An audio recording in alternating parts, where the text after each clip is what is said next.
और श्री चरणन में राधे राधे गाऊंगी। वृंदावन में श्री चरणन में राधे राधे गाऊंगी।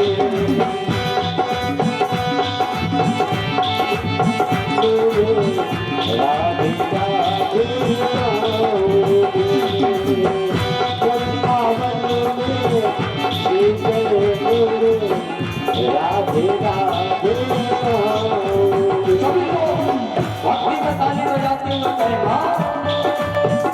वृंदावन में हरि चरण में, वृंदावन में हरि चरण में राधे राधे गाऊंगी।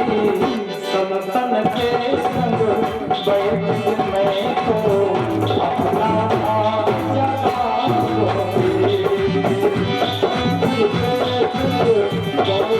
मैं तो अपना भाव जगाऊंगी।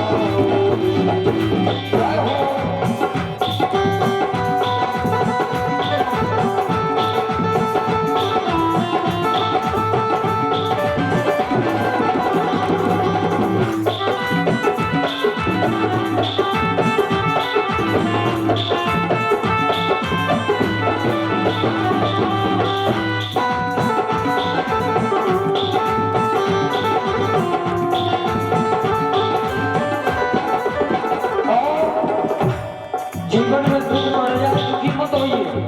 अगर दुख पड़ा है तो कभी न कभी सुख जरूर आएगा। इसलिए भगवान को मत छोड़िए, उनसे कहिए प्रभु सुख दुख सहना कछु न कहना।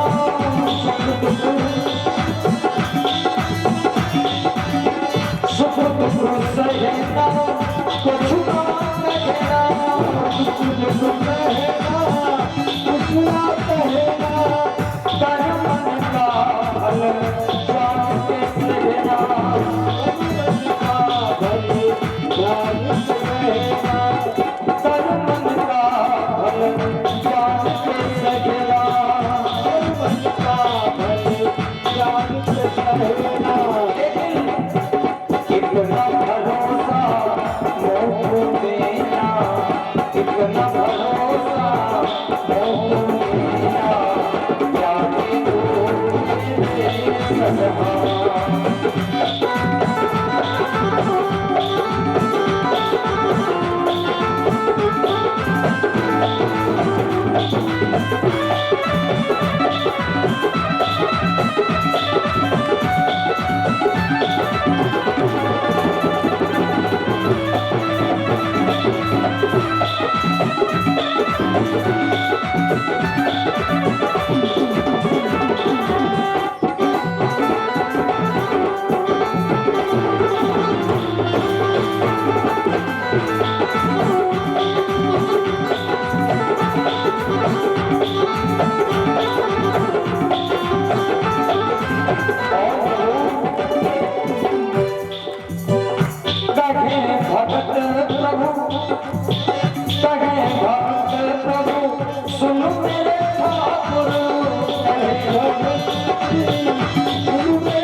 सभी को सहारा है भगवान के नाम का, और हमें आपको भी सहारा है प्रभु के नाम का।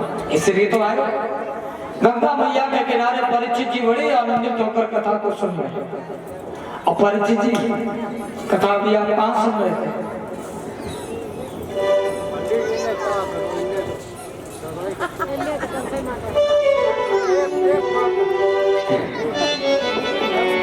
अभी हमारी कथा को सुन रहे थे, कंस का उद्धार हुआ और उसके बाद प्रभु ने जेल खाने में जाकर माता पिता को छुड़ाया, और जब मथुरा नगरी में थे तो कंस की दो पत्नियां थी परीक्षित, एक का नाम था अस्थि और दूसरे का नाम प्राप्ति। दोनों पत्नियां अपने पिता जरासंध के पास में गई, पिताजी आप तो यहाँ पर बैठे राज्य चला रहे, दो बाल आए और उन्होंने आकर तुम्हारे दामाद को मार दिया। इतनी बात जैसे ही जरासंध ने सुनी, और आपने सब बैंड बाजे बंद करा दिए, हम देखेंगे। और अपरिचित 23 अक्षौरी सेना तैयार की। कितनी? 23 अक्षौरी सेना तैयार की मथुरा नगरी की तरफ।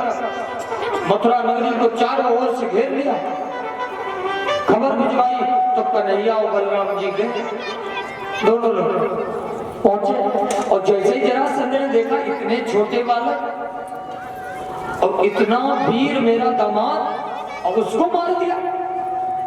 जरासंध सोचने लगे कि ये बालक नहीं हो सकते। बालकों से कहा देखो तुम जाओ, जिसने मेरे दामाद को मारा उसे भेजो, इसने मारा। बलराम जी कहने लगे जो युद्ध करने आते हैं वो बातें नहीं करते।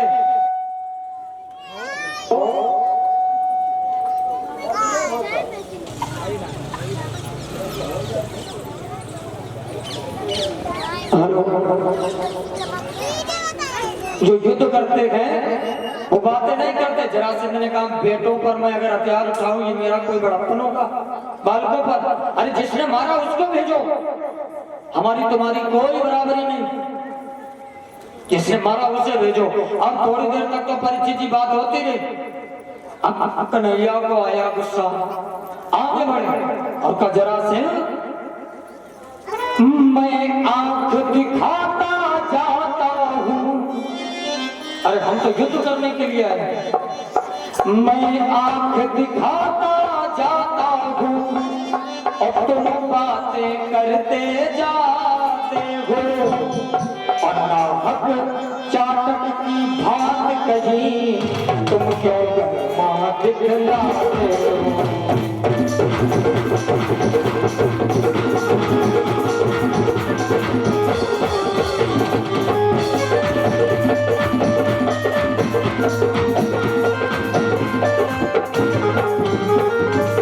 कन्हैया कहने लगे जो युद्ध करने आते वो बातें नहीं करते हैं, वो युद्ध करते।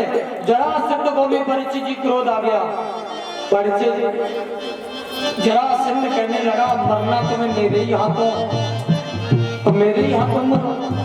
एकदम से सेना से कहा जाओ इन दोनों गांवों को मार दिया जाए। कन्हैया ने बलराम से कहा दादा चलो हम भी तैयार हो जाए। अब परीक्षित जी बलराम जी का अस्त्र बड़ा न्यारा, हल मूसल, हल और मूसल। जैसे ही कोई आगे आता है हल से एकदम से खींचा, अब मूसल से परीक्षित जी जैसे ही लगाई मोहर, गोविंदाय नमो नमः। और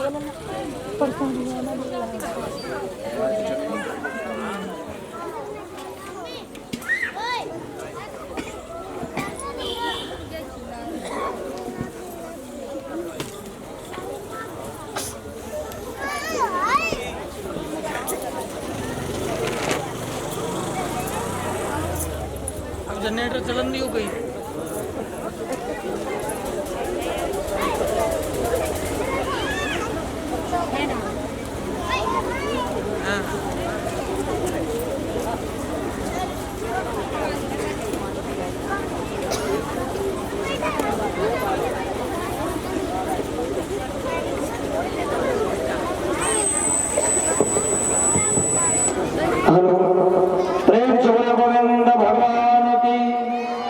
बलराम जी का अस्त्र जो था परीक्षित जी हल और मूसल उससे मार रहे और प्रभु का अस्त्र बड़ा नहीं आ रहा। प्रभु क्या चक्र इतनी तेजी से चलता है जैसे चारे वाली मशीन, एक पल में